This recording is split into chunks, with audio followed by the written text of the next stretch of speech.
의사 꿀 정보입니다. 사람의 소중한 생명을 살리는 헌혈. 오늘은 이 헌혈 얘기를 좀 해볼까 합니다.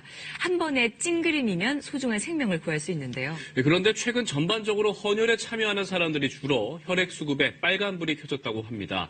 자, 김기훈 기자, 특히 겨울철만 되면 참여자 수가 급격히 줄어든다고요. 네, 그렇습니다. 두 분은 헌혈 해보셨죠? 남성들은 군대에서 많이 하고 20, 30대는 많이 했는데 요즘 잘 안 하게 된 것 같아요. 저도 몇 년 동안 이렇게 주기적으로 한 적이 있었는데 최근에는 그렇게 한 적이 없네요. 네, 헌혈을 할 수 있다는 건 행복하잖아요. 남도 도울 수 있고 건강해야지만 할 수 있기 때문이잖아요. 정기적으로 헌혈을 하게 되면 헌혈 전후에 술을 마시지 않게 되고 특히 혈액 검사를 통해 몸 안에 여러 수치를 확인해 볼 수 있어서 일종의 건강 검진을 자주 받게 되는 효과가 있는데요. 그런데 이 헌혈을 우리나라는 상대적으로 다른 연령대에 비해 10대, 20대가 많이 합니다. 문제는 고령화 저출산으로 이들의 수가 줄고 있다는 건데요. 행복한 3초의 찡그림 어떠신가요? 지난달 말 서울 종로에서 특별한 행사가 열렸습니다. 한 회사가 헌혈 캠페인을 벌인 건데요. 헌혈에 동참해주세요. 이번 캠페인은 혈액 수급에 어려움을 겪고 있는 암 환자를 위해 마련됐습니다. 암 환우의 경우 수술이나 백혈구 수치가 떨어지는 등 정기적인 수혈이 필요한 상황입니다. 그런 분들을 돕기 위해 헌혈 캠페인을 진행하고 있습니다. 우리나라에서 혈액의 중요성을 느끼기 시작한 건 한국 전쟁 때입니다. 미군의 체계적인 혈액 관리를 접하게 되면서 1952년 혈액은행을 설립했는데요. 당시에는 돈을 받고 피를 파는 매혈을 통해 혈액을 수급하다 1970년대 들어 매혈이 금지되면서 지금의 헌혈이 시작됐습니다. 이제는 헌혈 버스까지 생겨 어디서든 헌혈이 가능한데요. 그렇다면 헌혈 어떻게 이루어질까요? 먼저 최근 수술을 받았는지 해외여행을 다녀왔는지 여부 등을 묻는 전자운진표를 작성합니다. 그리고 신분증 확인 후 맥박과 혈압 확인하고요. 몸에 열이 있는지 체온을 측정한 다음 마지막으로 간이 피검사를 통해 헤모글로빈 수치를 확인하면 헌혈 적합 여부 나오는데요. 이 결과에 따라 헌혈이 진행됩니다. 헌혈은 혈액의 모든 성분을 뽑는 전혈과 혈소판 등 일부 성분만 뽑는 성분 혼혈로 나뉘는데요. 전혈은 320에서 400ml, 성분 혼혈은 250에서 500ml를 체열하는데 각각 15분, 1시간 정도 걸립니다. 전혈은 2개월마다, 성분 혼혈은 2주마다 가능합니다. 헌혈한 혈액 중에 적혈구는 35일 보관은 가능하고요. 또 혈소판은 5일밖에 보관이 되지 않아서 지속적으로 헌혈을 해주시는 것이 필요합니다. 더 많은 사람들의 참여를 이끌어내기 위해 특별한 공연도 펼쳐졌는데요.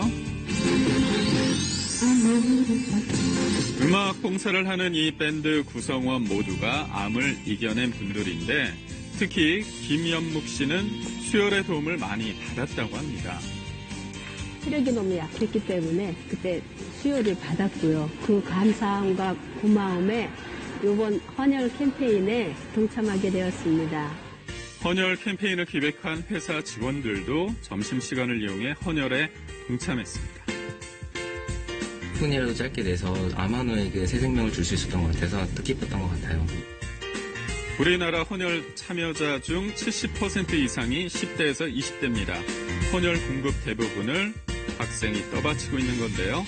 혈액 수급이 원활한 타이완이나 일본은 30대 이상이 60에서 70%로 안정적인 혈액 수급을 위해서는 중장년층 직장인과 기업체의 적극적인 동참이 필요합니다.